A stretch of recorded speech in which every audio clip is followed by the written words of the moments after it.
Oh hi, this is to speak again about Theravada misogyny and monastic superiority.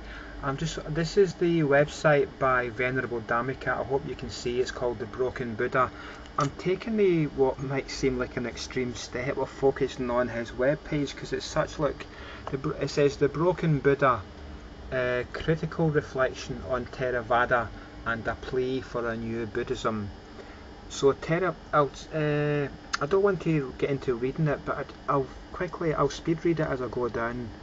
So his plea is for a new Buddhism, a revived Buddhism. Dhammika was talking mostly about Sri Lanka, where I think he was ordained and spent most of his time. This is the chapter about the Mahamuni statue and women not allowed to touch. This is him talking about in 2001 I had been a monk in the Theravada tradition for 25 years. So I'll just scroll down.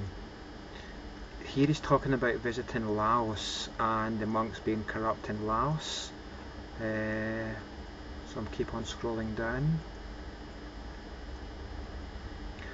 So listen, it's too much to scroll and speak, but I'll try. Basically he's saying how within very shortly after Buddha died, after Buddhism hit Sri Lanka, it quite quickly became corrupt, and the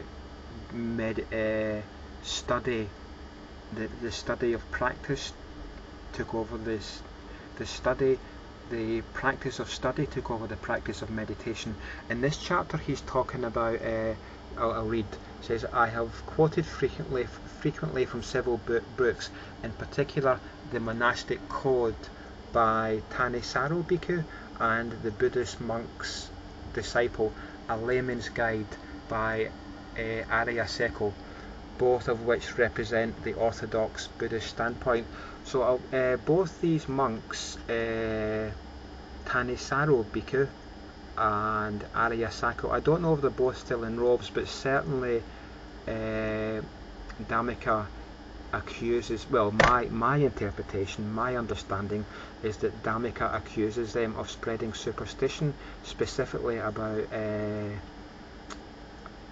basically what I call monk superiority, how lay people should grovel and crawl and stop thinking when they're in the company of Theravada Buddhist monks. Which to me is, if what Dhammika says about these two monks is true, then they're guilty of, in my opinion, quite a severe pushing of wrong view. Here he talks about the Visuddhimagga, which is very, very well respected in all Buddhist countries. In Burma, the Visuddhimagga is on an equal standing with the Tripitaka. Dhammika says that the author of the Visuddhimagga, I forget his name, but he didn't actually meditate, and he thought the only goodness he could get was from writing the Visuddhimagga.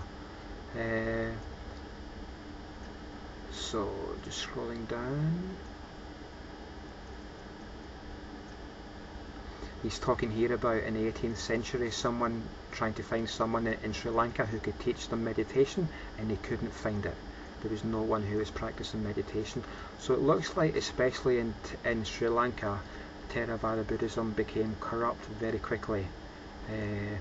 And the original, and Dhammika's plea for a new Buddhism seems to be quite important when you look at the history of Sri Lanka, and actually what the Sinhalese monks done this year, 2009, they authorised the slaughter of thousands of innocent Tamils. So yeah, I want to read you this. At an early period, Theravada excluded the lay community from the possibility of attaining nirvana. So that's quite dynamic. I really recommend you read this.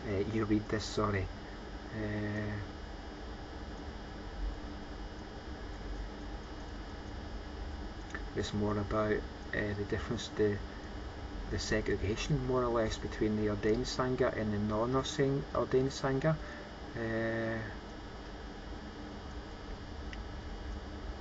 Yeah, so it's too deep to go into, but I'm just going to scroll back up to the beginning now, but I really recommend, so I want to put it out, The Broken Buddha. Critical Reflections on the Theravada. Critical Reflections on Theravada and a Plea for a New Buddhism by S. Dhammika. I really strongly recommend that if you're interested in improving the Theravada world and ending, for example, discrimination against women, or ending the false view that all monks are superior to all non-monks, I really recommend you read this. Okay, thanks very much. Bye.